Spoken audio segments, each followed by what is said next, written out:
Welcome to Beyond Ideology. I'm Conor Broll. And I'm Rosso. Thank you for joining us. We met as graduate students studying history. From the start, something didn't quite add up. I'm a liberal and Alan's a conservative. And yet, we read the same books, we loved the same music, we asked the same questions. We had both worked in politics, both on campaigns and in government. Maybe that's why we were able to move beyond politics, where once we had lived it, now we refused to let it define us. We had walked similar paths, only to arrive at very different conclusions. So we began to ask why. The answer we found lies beyond ideology. Our politics were not our identities. They were only one part of something larger, a shared curiosity, a shared inheritance, a shared way of thinking. By emphasizing what we had in common, we were able to learn from where we were different. This is how politics used to work. Today, something has changed. Politics has moved upstream. It no longer reflects who we are, it defines it. The life of the mind has been politicized, and ideology has become identity. And when ideology becomes identity, the conversation becomes outrage. Inspired by our graduate studies and motivated by our friendship, we started this podcast for those who, like us, are tired of the complete polarization of American life.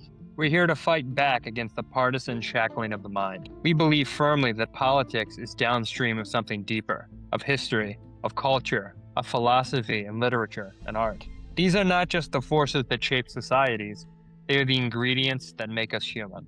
So this is a space for those who feel that same tension, those who are tired of the noise and hungry for something deeper. We're here to ask questions, to follow ideas, and to trace the threads that connect them, to understand not just what we believe, but why. This isn't just a podcast, this is a community. For those who feel ignored by the binary and silenced by the outrage. This is a place for reflection rather than reaction. Today, we begin with the personal and then move toward the philosophical, a liberal and a conservative, bound not by agreement, but by a shared commitment to understanding. There is space for you beside us. Welcome to Beyond Ideology. For our inaugural episode, we wanted to start at the beginning, not at the present, with the foundational debate of modern Western political thought, the 18th century great debate between Thomas Paine and Edmund Burke. And what's striking about this debate is that it just doesn't explain our politics, it explains us. So what we're going to do today is to place ourselves inside this argument. And I'll kick things off with Thomas Paine, sometimes known as the forgotten founder, because this is the side of the debate that most Americans are familiar with, frankly, because at least thus far in America, that's the debate that won, right? This is the modern, at the time, radical liberal natural rights philosophy that founded this country. And I think a lot of Americans are more familiar with Thomas Paine because of the American Crisis, which he wrote in 1776, a series of pamphlets he wrote, the foremost being These Are the Times to Try Men's Souls. I think at least every American used to know that. We used to teach civics education in school. However, I want to kick it over to you, Alan, because I think anybody who knows me knows that I'm on the Thomas Paine side of this debate. He's the father of modern liberalism, and I think we should establish from the beginning that the Burke-Paine debate is not only the birth of the modern right and left, it's a debate within small L liberalism, right? And we'll get into that later, but that's why you and I, as we alluded to earlier, you and I agree on a lot of things. And that's because the debate you and I are having, traditional conservative liberal debate, is within liberalism. So with that, I want to hear your thoughts on Thomas Paine. Sure. I'm a little bipolar about Thomas Paine. There's part of me who very much admires what Paine was about in terms of individual liberty, the idea there are moments when you need to take great leaps forward. Conversely, where I have a bit of a problem with Thomas Paine is notion that the only thing that can solve the problem is starting anew with a revolution, that everything must go back to the beginning, tear everything down and start over, rather than, and we'll get into our friend Mr. Burke, rather than taking stock of where we are, what's transpired, and how do we build on that. Let's talk about that for a bit, the revolutionary change, because Burke is advocating for reform, which reform versus revolution is basically what we're talking in terms of the methods that they're advocating, right? And I think there's an argument to be made to your point about Thomas Paine wants to burn it all down. He sounds like a radical a lot of times. Is Thomas Paine even a liberal? I don't know. That's open for debate. Great question. Or is he a radical? I mean, I think what's amazing is I think the more you read about Paine in France, if you get beyond Paine as an American founder, and you learn about what he was thinking in France, what he thought about should go on in the world. I was laughing a bit to myself, reading a bit for this. I'm like, it's Thomas Paine, the Bolshevik, because he's talking about we had the American Revolution. Now we've got the French Revolution. England's next. This is a world revolution. He didn't view this as the American Revolution being America separating itself from Great Britain and going and creating a country. This was about shifting and changing a revolution for the whole world, and that's a pretty radical idea. It is, and we should talk about that for a minute because you and I have talked about how the founders were radicals, right? Yeah. Within the political context of the 18th century, they were basically Occupy Wall Street and powdered wigs. Yeah. We talked about to King George and Lord North, they're Antifa. We nowadays we think of them as these dusty old conservative figures with wooden teeth, and slaves, which they had, but within the context of the times, incredibly radical. And Thomas Paine was right there with them.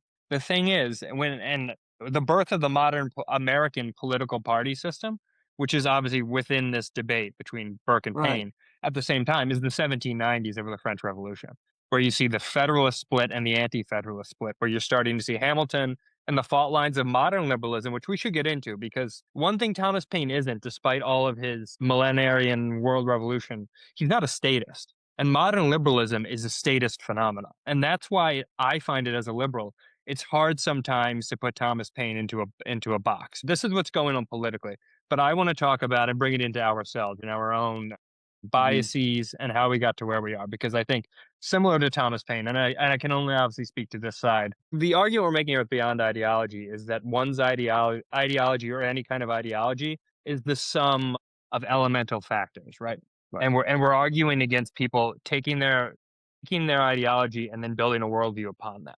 Let me talk about why Thomas Paine resonates with me, and it has not a lot to do with political ideas. Paine was most well known for writing his last work, The Age of Reason, which is like the deist handbook where he goes through the Bible and refutes it. But people like line by line refutes things written in the Bible, Right. which he must have really been bored. He wrote that while he was imprisoned during the Reign of Terror by the French revolutionaries. Right. So talk about eating your own. So Thomas Paine started as a skeptic. His skepticism first was turned towards religion, and that has been my trajectory. You don't see a lot of secularist atheists, skeptics on the right. There's something characterological and psychological in these things that Right. tends to lead someone to embrace somebody like Thomas Paine. So for me, he's always been this great figure of independent thought, of libertarianism, a free expression that you were talking about earlier, which is why it's hard to put him into a box, is a modern conservative point. Well, I think what's interesting about so many people from this time is they are hard to put in a box. And I think that, that's the attraction here. I remember long ago reading reflections on the revolution in France. The thing that draws me to Burke is the opposite of what draws you to Paine.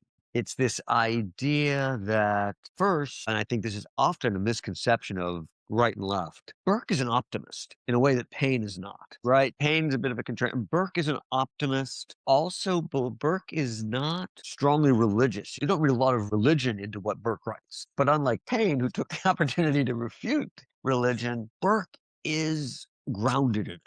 And for my own self, I prefer to look at that as sort of a grounding in spirituality, sort of that there is a need for a grounding, not in strict religious doctrine or belief, which brings the world, again, in my estimation, so many problems, but a grounding in the belief that there is something greater than us and we have something to live up to.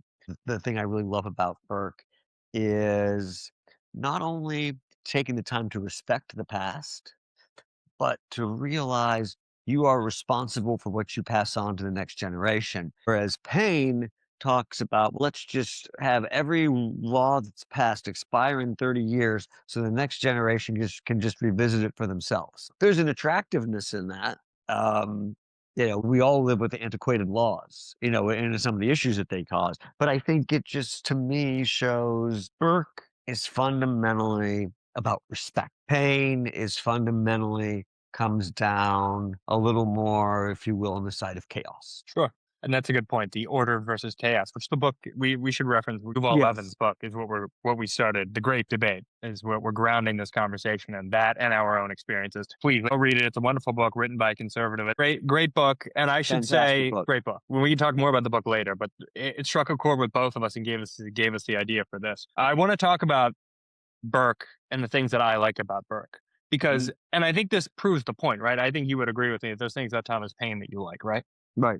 And I'm not saying this to pat ourselves on the back here, but this proves that we're not rabid ideologues.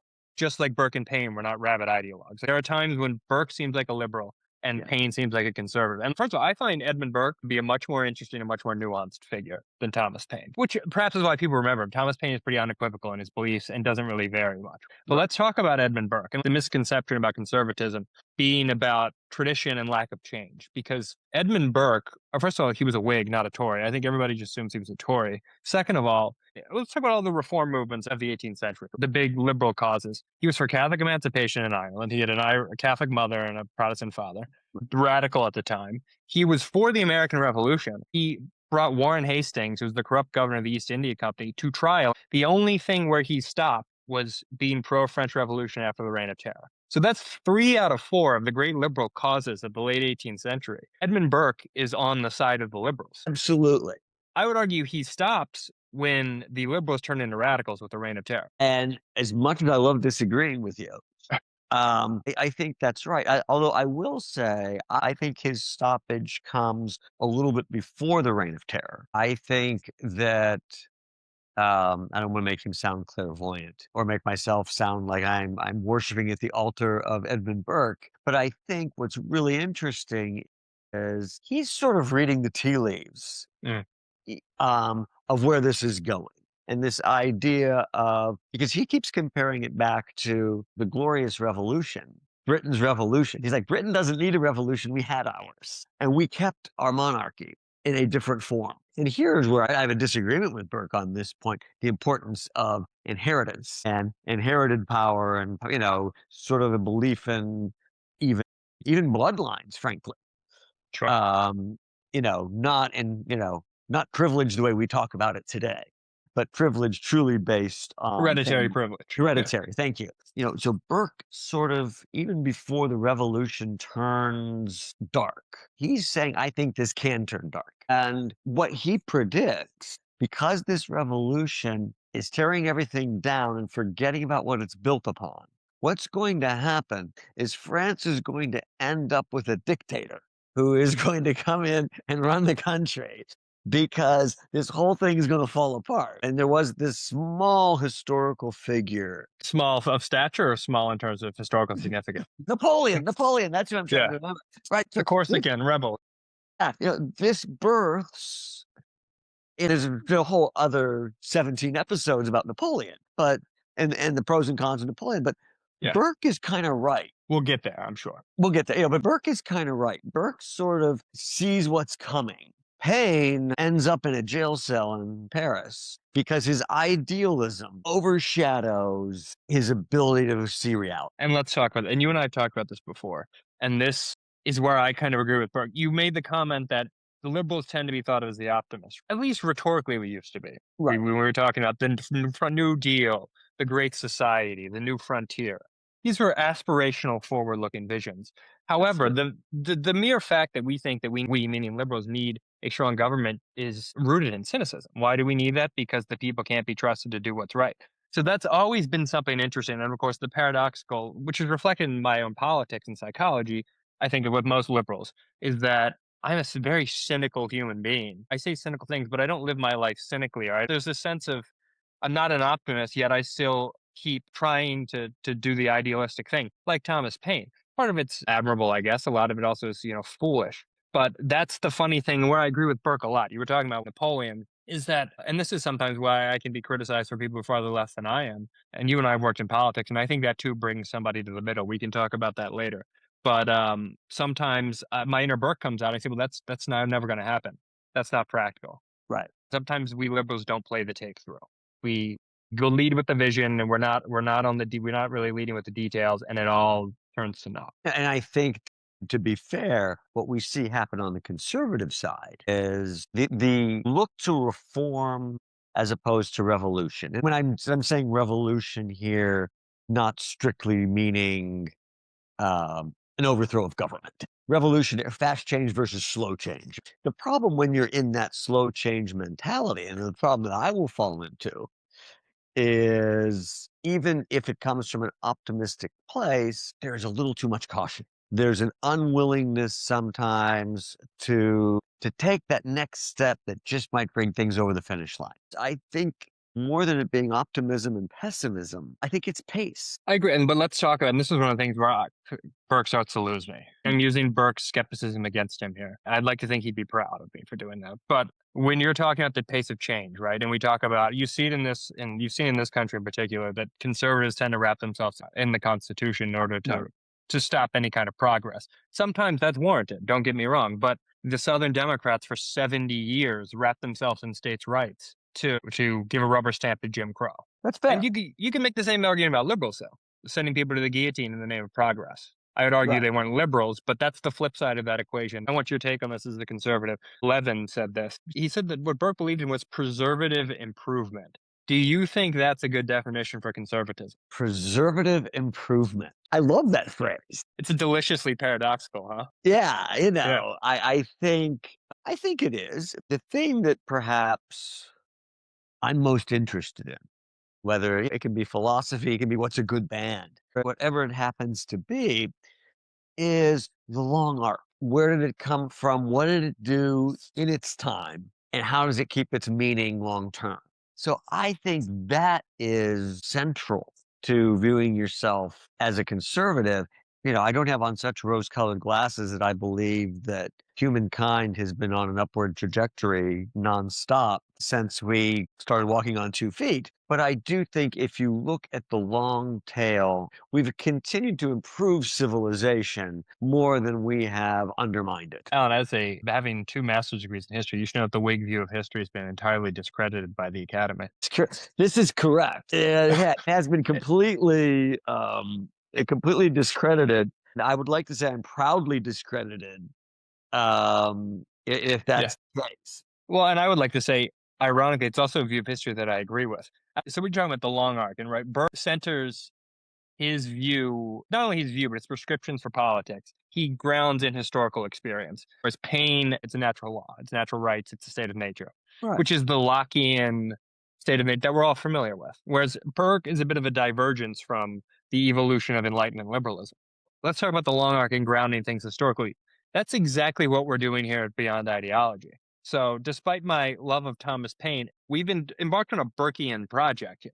Yeah, we kind of have, right? I mean, it is. It's sort of a Burkean project. Well, something you said just struck me where Burke, in some ways, to me, gets it a little wrong, is the lack of faith that he puts in justice being brought to you as a birthright. Frankly, which is interesting that this is sort of the Paine prescription, is a birthright from God, who Paine doesn't really believe in. What makes these 2 figures so impressive and towering and important is their complexity. And I think what is lacking today, and why I hope in some small way here on Beyond Ideology, we can be our little voice howling in the wind of something a little different. We're after litmus tests rather than experimentation and discussion and interest. And I want to be very clear that I'm not talking about only the litmus test that we see going on right now. We saw this really start to happen, I think, and I'm sure we can unpack this much deeper. But I really think you start to see this happen in the 70s. You couldn't necessarily be a pro-Vietnam Democrat. A little bit of we're yellow dog Democrats in the South that were. Sure. I mean, I think that we're in a more polarized moment now, broadly speaking, than we ever have been. So I don't want to downplay it, but I mean, right? You couldn't, Well, can I jump in for a minute there? Because I don't necessarily. Sure. Man, because I don't know that I disagree with you, but you hear, and I've thrown this around a lot, that we're at the most polarized moment in American history. I used to temper that with, well, except the 1960s, or I would qualify it with, other than the 1860s. Do we think that this is the most polarized moment in American history? I mean, myself being able to remember Lincoln, you That's know, true. um, Yeah. um, all kidding aside, I don't know. I do not think we are in 1860. We certainly have not yet dissolved the Union, taken up arms, and started a civil war. Speak for Uh, yourself. I do think sometimes it gets a little overstated when you get down to the facts of what's actually happening. Neither of us were around for the country during Vietnam, so it's hard to draw the comparison against a moment you're actually living in. I think it's entirely possible that this moment is more polarizing than the 1960s, and without getting too current, I would point to how quickly there coalesced a very, very strong anti-war coalition about what's happening in Iran. A bipartisan. Oh, that's the only thing people agree on right now is the war in Iran. Yeah, like, Broadly broadly speaking, speaking, like 58% of the people. it's kind of crazy. It's like Vietnam. It's like Vietnam, but the reason I say I think this is more polarizing, to some extent, Vietnam was given a chance. There Sure. was still a sense of faith and belief, even after Korea, that America could do something, had a place to play on the world stage militarily. But I think what you see now is we are so polarized. There wasn't a really robust discussion that happened about how is Iran a threat? What are the historical underpinnings for getting involved? It strictly became a knee jerk at that moment, initially totally based on your opinion of Trump. We've talked about this. I And we've wrote talked I about wrote about that, and I think this is why it's worse. Stumbled upon my exact thoughts here. You talk about trusting government. Coupled with Watergate was the Rubicon as far as this country was concerned. I think in terms of trusting Mhm. government, you had the Johnson administration, and so it's put blame on both sides. The Kennedy Right. Johnson administration, Pentagon Papers are leaked in June of 1971. This is the, I mean, I wrote my thesis on this stuff. Just so listeners don't think that I just know all this knowledge just for the hell of it. I guess I kind of do, but never mind. But anyway, not digging myself out of this hole. But anyway, kind of like Johnson in Vietnam. But anyway, both sides were lying about it. It leaks in the Pentagon Papers. And then Nixon and Watergate. I don't think the country comes back from that. When you had 1964 Gulf of Tonkin incident, Kennedy had been assassinated less than a year before. People still believe that the government, the American government, and thus internationally, that America was a force for good. Right. Once that's gone after the 60s and early 70s, I don't think it's ever coming back. Frankly, at least there's going to have to be a major renewal, right? I think successive administrations have been trending even further down. Even though I would argue before this administration, we probably haven't had one in terms of criminality or polarization from the top worse than the Nixon administration. And we're talking about Sure. behavior. I'm talking about executive behavior here. Yeah. So I think why we're more polarized than ever is because we don't have the common ground that we used to have in believing that this country is a good thing or believing in this country, believing in the government. That's absolutely correct, with a caveat. And I think you know exactly where I'm going to go, and it's the Ronald Reagan caveat. Uh, it's time to end this recording.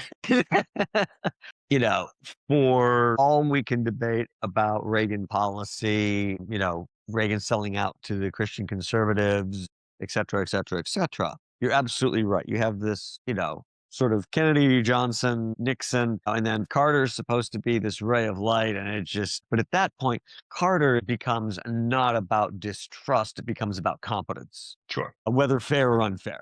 But, Sure. we're talking perception right now. There is a moment in the early 1980s, pre-Iran Contra, especially, right before sort of all of that stuff sort of comes up late in the, in Reagan's second term. Whether or not you agreed with the policies, there was a sense of American renewal, and the United States coming back, and we were standing up to the Soviet Union, right? We aren't even at the tear down that wall moment yet. There's this sense of, to quote Reagan, the shining city on the hill's still there. And I think we managed to lose that very quickly. And I think Obama made strides to get it back. No, I agree. And I should say, so it's funny. I think it's very telling when I was talking about worst presidents, not worst presidents from a subjective standpoint, I'm talking about damage they Right. did to the country. Where I differ from most of my liberal colleagues is you thought I skipped right over Reagan and went to Nixon. Right. Because, listen, policy wise, which again is a conservative liberal debate, I disagree with pretty much everything Ronald Reagan did, other than his hawkish stance with the Soviet Union, which Sure. one could argue is kind of liberal. And Mhm. this is, again, that this is the debate we should be having. You'll also find that my rhetoric, both in my writing and just me, the city on a hill is the way that I see this country. And I think it's wrong, but that kind of patriotism you see reflected in that the conservatives think they have a monopoly on the founders. We were talking about how they're more optimistic, right? But the liberals are the idealistic. We've kind of abdicated our forward looking city on a hill visionary mindset to the Yes. conservatives here, probably because of Reagan. Reagan probably took it. And I'm not saying that as an accusation. Clinton was like business as usual, whatever. That's something for me. It's like it's rooted in the way you see this country, right? And Reagan's, as much as I don't like him, I realize what he did as a leader, his skills as a leader, but he Right. believed in this country. I don't know how many presidents since then. I'm not saying all of them. I don't know how many of them really believed in this country, even cared about this country. It was about themselves on both sides of the aisle. Absolutely true.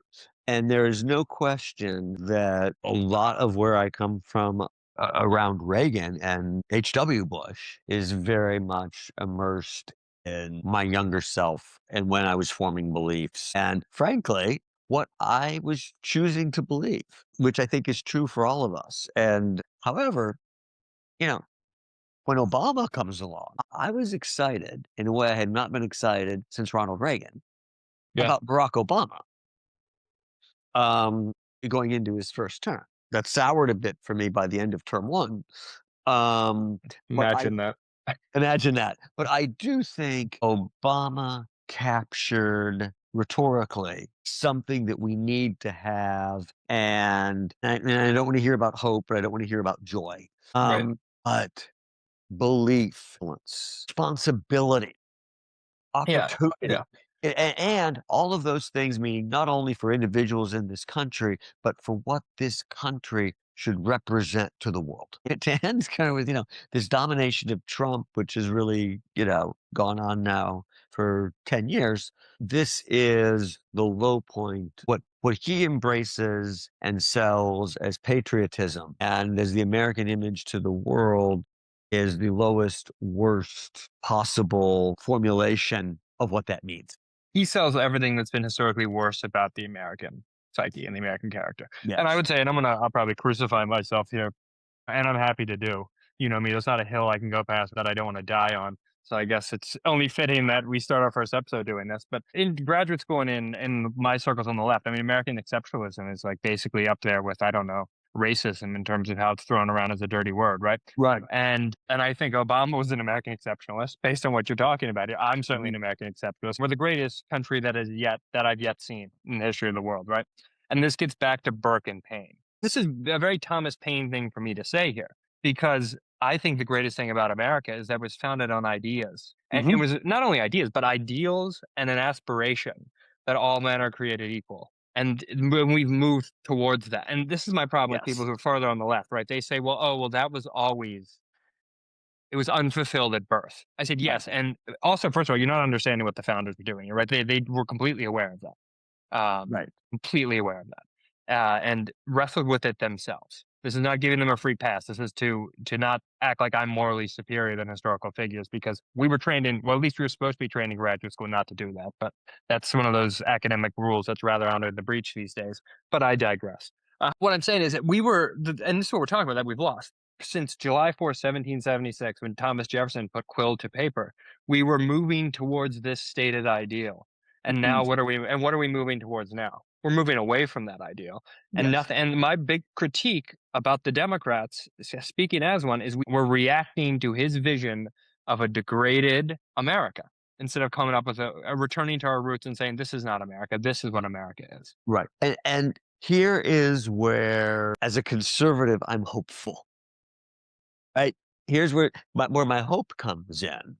Is as I think you're right, and I think part of it is we have seen a president with undemocratic ambitions run up against an opposition party that sees the only way to exert their power against him to adopt undemocratic ideas to do so, which is why, the optimist in me looks at the number of people that are fleeing both parties, taking ground as independent. Obviously, the negative side of that, if people really go through with that in its full extent, you lose a lot of voices in primaries where there are closed primaries, and it becomes even harder for small L liberals like you and I to have a voice if we Sure. no longer have a voice inside the party tents. Which brings us back to Burke and Paine again, because I think I'm interested in your take on this. Burke operated as a more traditional politician, right? Burke's an elected official. Burke isn't a party member. And so I think behaviorally, Burke is the product of his environment. Burke is the product of becoming an elected official in Britain and how do we work within the system.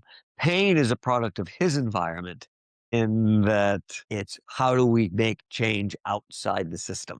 I Because think it's a brilliant point. and how do we make it out? And and Paine doesn't hold office. Paine doesn't have to be held accountable for his stated beliefs. Burke does in a way, or at least Burke does in a way Paine doesn't. I think it's a brilliant point, and I want to go back to I want to pivot to what we share because I think this explains us. We both worked in politics, and I mentioned earlier that probably the reason why I'm more to the center. I don't think I'm that to the center in the modern political context of the left. I am is because Yeah. I worked in politics, and because I knew politics is the art of the possible. And the art of war. Well, yeah, 100%. Yeah, war. Then this is where Paine kind of grounds himself on the shoals of his own idealism a bit. Paine was in the arena. He was not in the Yes. elected arena, but he was willing to put his money where his mouth was and got imprisoned for it in France. I Yeah. think it's a brilliant point you're making here is because of democracy, you're held accountable. One of the great breaks of democracy, and sometimes one of the great hindrances of democracy, depending on how you look at it, is power lies with the people. That's right. And that tends to breed politicians who can't be ideological purists, or I wouldn't say ideological purists in a negative sense, but also in a positive sense, right? That people go into politics with strongly held beliefs, trying to change the world, and then end up getting worn down into ineffectual party hacks. No, I think that's a great point, and I think and I was not criticizing Paine, but I think the point that you just made is really valid. How would Burke have behaved differently if he wasn't operating as an elected official? Interesting. Right? I Well, mean, it's interesting to think about because I think or could that he? Or could he have? Could either of them ever? It's kind of cart of the horse here, right? Thomas Paine have ever been the parliamentarian reformer, and could Edmund Burke ever have been the radical pamphleteer? I doubt it. Again, getting probably back not. to there's characterological and psychological things that lie beyond ideology. Right. I wanna bring another piece in here. I know we said we aren't talking about what am I reading now on our first episode. Spoiler alert, we will do that going forward, folks. But I just finished a book last night, Why Buddhism is True. Um, By Edmund Burke. by Edmund Burke.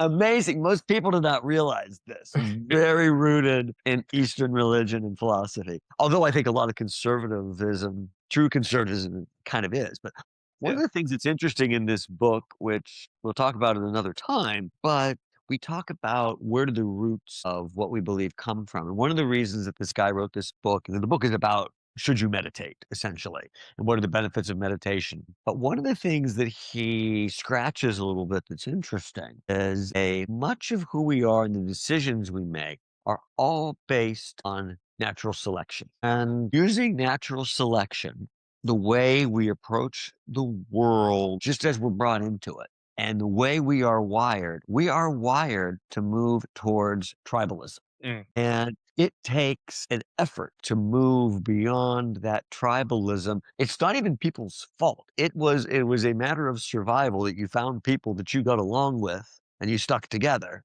You're actually fighting thousands of years of human development by saying, I want to move beyond this tribalism and understand that our decisions are much more based on how we feel about things, not based solidly on rational thought. And I want to touch on that because you and I share more than just, I think, professional trajectories, but in a lot of ways, personal trajectories as well. When you were talking about the effort it takes to move past genetics or natural selection, what have you, right? I want to also talk about environment and social circles, right? I was born into a conservative Catholic household in rural Maryland. I'm the only Democrat in my family to this day. I had to work very hard to end up as a secular urban liberal. It did not come naturally to me, right? I had to go out and I had to think about it. I had to read the books. I had to move away to the point about why I gravitated towards people like Thomas Paine, I had to move away from the conservative religiosity of my childhood and reject it. And that was the first rejection. And the politics and the ideology came after. And to Well, your point, like we move beyond things, and it's not. right. And most people don't. And I'm not saying that because I'm any way superior. I'm saying that's just to your point. It's very difficult to do. It's biology. It's biology. It's not right, right. And it's not putting anyone down. It's interesting. I'm thinking about this for the first time listening to you say that. My father was definitely Republican leaning businessman. As a little kid, I waited for the national convention to be on TV. And I remember my dad coming home and turning off George H.W. Bush's acceptance speech because he didn't want to watch that stuff.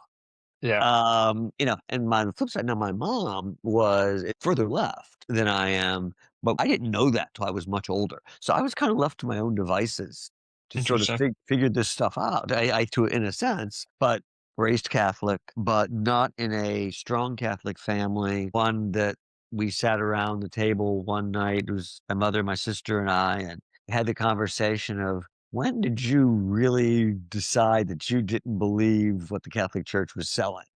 Sure. Uh, and we all traced it back to when we were children and had just never talked about it Yeah. as a family. And Yeah. so I think it's interesting too. I do not consider myself a Catholic today, but how much spirituality is closely tied to what I believe. Certainly would not consider myself part of the Christian right. There is part of that which I don't find conservative. There is this conservative need for grounding in moral principle. Today, I will not say I'm a Republican because I sort of stopped considering myself that with the election of W. Yeah. Nomination of W, actually. That's interesting. Not Trump even. W. Interesting. W. I'm also the only person I know of in my family that can say I would ever consider myself Republican or would call themselves conservative. Yeah. Well, it's funny. Let's talk about the more obvious differences, right? I mean, I'm pretty conservative in terms of mannerisms, obviously haircut and dress and interest, so forth. And you're a conservative who does yoga. So Yeah, I think part, and I know I'm biased here, but this is part of the kind of what we're missing, right? And I'm not putting us up on a pedestal here, but our entire worldview and interests are not derived from our politics. Part of, I think, what is interesting about human about us and not human about people who are just some of their ideologies is that we're walking contradiction. right. And it was really fun when I worked for the Republican Party. I made a point when I turned in my vacation request that they knew where I was going because I would be following Bob Dylan for those 2 weeks. Yeah. And then it was fun to be with my friends who I followed Dylan with, who were absolutely and totally appalled by the fact that I could work for the Republican Party and be at a Bob Dylan show. And what I would always try and explain to both of them is if you listen to what Bob Dylan is talking about, he's a pretty conservative guy. Listen, I'm just gonna have to say for the because I figured we would get here at some point. The listeners, I asked that all three of them, or two and a half of them, and whoever's dog is listening, to also keep tabs with me how many times Alan brings up Bob Dylan in each episode because we're gonna need a big piece of paper here. I'm incredibly grateful for the conservative Catholic upbringing, well, maybe not the Catholic part, but the conservative upbringing that I had, because that was an entire facet of life that most people don't ever have the opportunity to experience. Right. I doubt my kids will never, one likely never experience that because I'm not going to bring up my kids in a conservative manner because I'm not a conservative. So I've gotten to see both sides of life, and I'm a better person. I'm a more well-rounded person. I'm a better thinker because of it. I'm a better human. I'm a more tolerant human because of that. Not because I'm a liberal, but Right. because my exposure to a lot of diversity across the ideological spectrum. And I think that's the thing. And I think it is, and this is maybe sort of a good place as we come to a close. The most important thing, the most enriching thing I think that we have is surrounding ourselves by diversity. And it is extremely difficult. None of us do it. I certainly don't do it well. I have my things that I very much enjoy and I stay in my lane a lot of the time. But I think of there's so many things that I understand better because I was curious enough, or someone made me want to be curious about something. I learned about something I would have never done, but because I wouldn't have Sure. listened to that band. If I hadn't listened to that band, I wouldn't have read that book. If I hadn't read that book, I wouldn't have looked at this piece of art.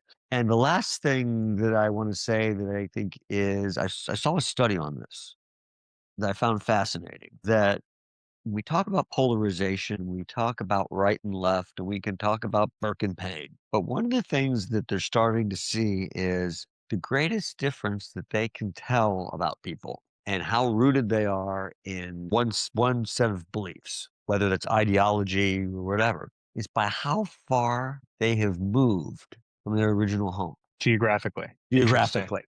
Play And play it out for me. so this idea being that the closer you stay geographically to where you grew up, the more small-minded you tend to be. And Sounds what's interesting about that is it's not about red states and blue states. Right. It's not, oh, conservatives are small-minded, liberals are broad-minded because they live in New York. because Yeah. they live in New York. It's people who live different places and find themselves exposed to different types of people in different environments and different cultures tend to be more expansive. People who spend their entire lives within like 100 miles or something along those lines, right? We're not talking like 5 miles from back in when we had covered wagons. But this idea that if you never leave, you never get out of your tribe. And the fact of the matter is, most people, not only in this country, but in the world, outside of going away to college, stay very close to where they grew up for their whole lives and therefore lose out on the opportunity to know and understand people from different places again, and not to put myself on a pedestal because it's a lot of it was a little bit of it's blind luck, but you don't have a lot of people who understand rural Ohio because I grew up there, and I Sure. understand the mindset in New York City because I lived there for over, I spent a decade on the Upper West Side. Well, that's what we can talk about, right? You're from rural Ohio, I'm from rural Maryland, and we both lived on the Upper West and the Upper East, which is a testament to our curiosity, the people who've helped us along the way, and to your point, dumb luck. I want to wrap with this. I think brilliant that you brought that up. What that study shows is that if you never get out of your tribe, you never experience another worldview. So you have this arrogant assurance that the way your tribe does it is best. And travel and moving other places is the great leveler. It just obliterates your prejudice. I think that's what that study reveals. I think we also know that were Burke and Paine still alive today, I think they would be in agreement with what we've talked about tonight.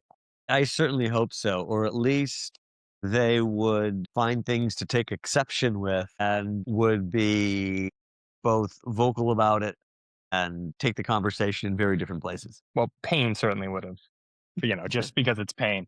But anyways, for those of you still with us, thanks for taking the time to think through this with us. In a world that shouts, we've taken the time to listen, and you've been a part of that. And that's what this project is all about. So until next time, this is Beyond Ideology, where ideas outlive ideology.